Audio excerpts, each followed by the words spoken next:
Alrighty. Starting off the week, we've got a short week, so I am absolutely looking forward to it. We've got either a work from home day or just a shorter work day on Friday for President's Day. And then Monday is the actual President's Day, so I got the full day off. So we got two back-to-back 4-day, 4.5-day work weeks. So very happy with that. Going to very much enjoy that time off. My wife is competing this weekend up in Chapel Hill, so get to go up there for that. Have not had Raising Cane's since I lived in Nebraska, so it has been over a year since I've last had Raising Cane's, and I've dreamt about it for quite some time. We were supposed to, on our wedding day, we had to go from Wilmington up to Jacksonville, North Carolina, go drop my friend off, or my best man off at the airport. And there was one in Jacksonville. Like, fuck yeah. 30 minutes out of the way, we're going to go hit that, drop you off at the airport. It's going to be a good fucking end to this wedding little trip. It was on Camp Lejeune, Marine Base.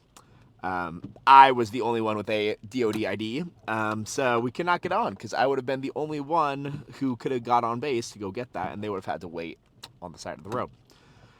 So that very much was a disappointment. We got Zaxby's instead, and they got every single one of our orders wrong.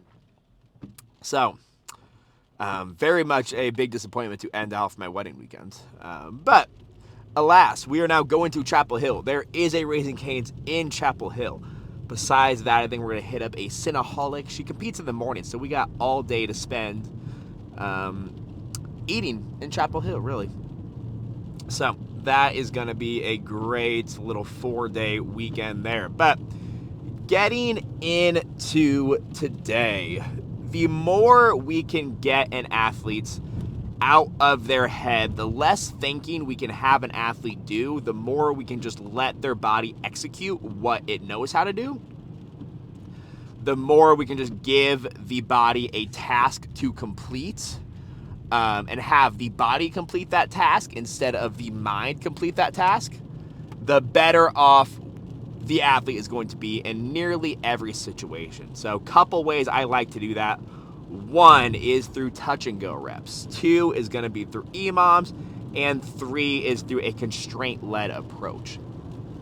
So when we look at touch and go reps, typically that is going to be CrossFit with the goal of just getting... Are you about to merge into me? All right, hurry the fuck up then. Like, fucking people. Just because you have your blinker on does not mean that you own this lane. You can just move over it whatever time you want. Touch and go reps is a very much a CrossFit thing. It is done with the sole intent of just get these reps done as quickly as you can. Now, clearly in weightlifting, to help the athlete get out of their head, that is not how I want it to be approached. I'm approaching that as with touch and go. You have to have a very specific rhythm to be able to cycle the barbell efficiently. Let's say we're doing push jerks. You have to have a very efficient rhythm of that co-contraction of turning off our muscles, yielding into that weight, turning on our muscles, overcoming, driving back up to that next rep, having a very fluid cycle of that movement. And the only way we can have a fluid cycle with that movement is if we turn our brain off and we are purely just executing. There is no thinking. There is simply just our body is doing the movement that it remembers. Like, you don't usually think about walking. You don't usually think about breathing. It just happens autonomically. It happens without your conscious thought.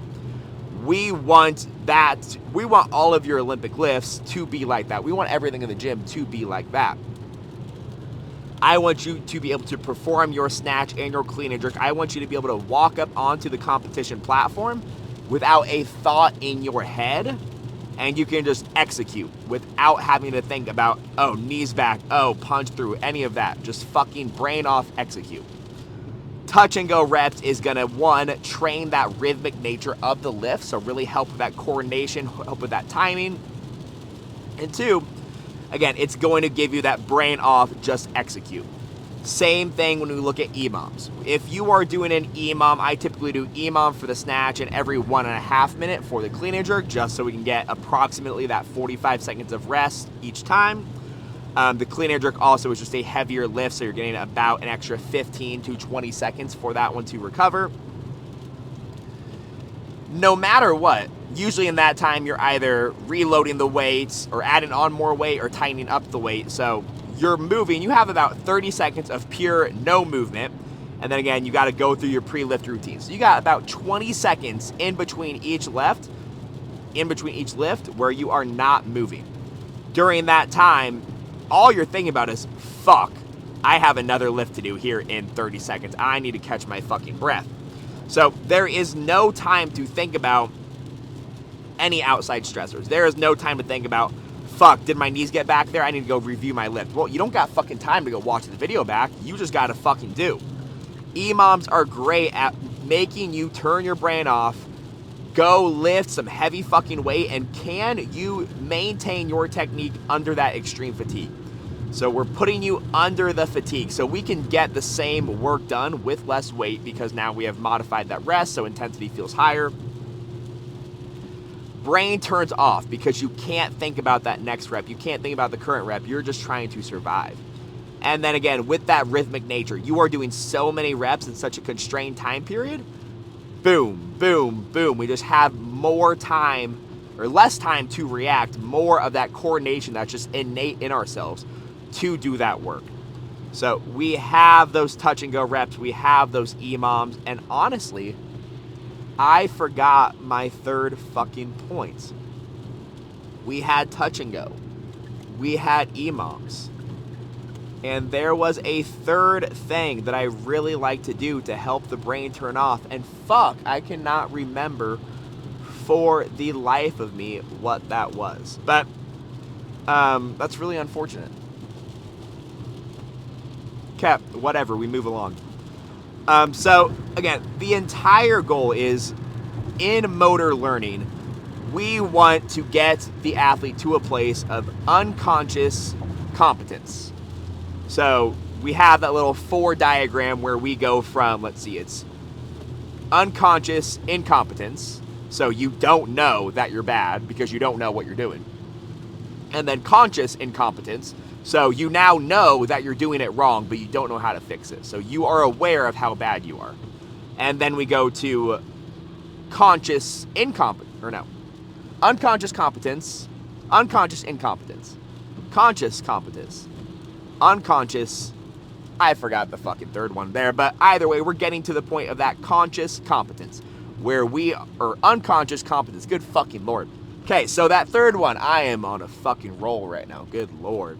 Unconscious competence. So that third one there is going to be conscious competence. We are aware of how to do it correctly, but it requires a lot of brain power to do it. And then that last and fourth final stage, if I can finally fucking get there, is unconscious competence. So we are at a point where we can now perform everything we need to without having to think about it. We can perform it as just walking. It is second nature. It is innate in our bones. We have that motor program. We have that motor pattern programmed into our brain stem. So it just happens through the spinal cord. It happens, it goes there, comes right back out. It's a very fast pattern. It does not require that brain interface to help us achieve the lift. That is where we want every single thing to get to. And the more and more and more we can practice having that brain turn off and just that brain stem executing the lift, brain off, execute, the better we're going to be on competition day. But also the more we can see, like, hey, what actually is your technique like? Because we can't just be thinking about 5 different cues all the fucking time. Like, when you get on that stage, lights are on you, everyone's watching you, your brain's going to shut down no matter what. It's a matter of what can we do when we can't think. And that's the point we want to get to. We want to get to the point where we can do all of this without thinking. Because you can't just rely, like, fucking, I said 3 points and I forgot my third fucking point. But luckily, I know exactly the pattern of where I want my end state to be. So I don't have to remember that third point, even though it would have been very good if I did. I still know the idea what I want to hit on and the idea of what I'm trying to communicate, so I can still get that across either way. But that unconscious incompetence. We need to get athletes to a place where they can perform at a high level without the brain getting in, because the brain and thinking is just going to put more and more obstacles in our way. Obstacles, boom, that takes me to constraint-led approach. Boom, there is our third point right there. So the constraint-led approach is simply just setting up the environment in a way so that our brain is no longer having to think about, oh, get my knees back, oh, do this. We put something in the environment that forces your brain to execute a task with an obstacle in the way. So if you are constantly jumping back, we're gonna put blocks behind your feet. You now can no longer jump back. So we have now put a constraint in your environment, forcing your body to then now execute a task without jumping on the box. Cool. So now you can't think about this. Your body just has to figure out how to complete the task with the new constraints. Same idea. If we are going very toesy and we're toeing off way too much, we stand on a riser and our toes are now off the platform. All right, cool. If we go toesy, we're going to fall fucking forward. That's not going to be a good thing. So in order to execute the lift, we now have to drive through the middle of our foot. And if we don't, we miss the lift because we fall forward. So putting constraints in the way so that we no longer have to think about a specific cue, but now all we have to do is complete the task that was put in front of us. So this is no longer a thinking bias of a focus on this thing. This is simply just let your body self-orient, teach your body how to self-organize itself to complete the task. And boom, look at that. I got my third fucking point. So our 3 points, 3 ways that I like to split things up to help the athlete think less and perform more, execute more. 1, through those touch and go reps. 2, through those EMOMs. And 3, through adding constraints to our environment, the constraint-led approach.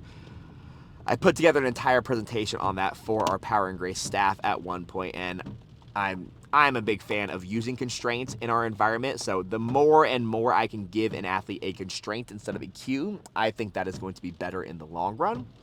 The more I can put a task in front of an athlete and ask them to complete it, and have the athlete go through that self-discovery process of, hey, it just fucking clicked. Because you can hear the same cue from 5 people, and it won't actually click until that 5th person. However, if I can get your body to feel it, boom, it's going to click immediately. So if I tell you knees back, or stop going on your toes, or stop jumping back, whatever the thing may be, I can tell you that till the cows come home. I can tell you that till I'm blue in the face. But if I can get you to feel that by simply changing up your environment or putting something in your way, then we can reach that same endpoint twice as fast, because we don't have to go through you hearing it 10 different ways. We just simply change your environment, and then boom, you have now executed the task. You have now felt what I've been trying to get you to feel. So at the end of the day, all weightlifting is progressing down that little 4-phase timeline. And let's see if I can get it right this last time. So unconscious incompetence. And now we go to conscious incompetence.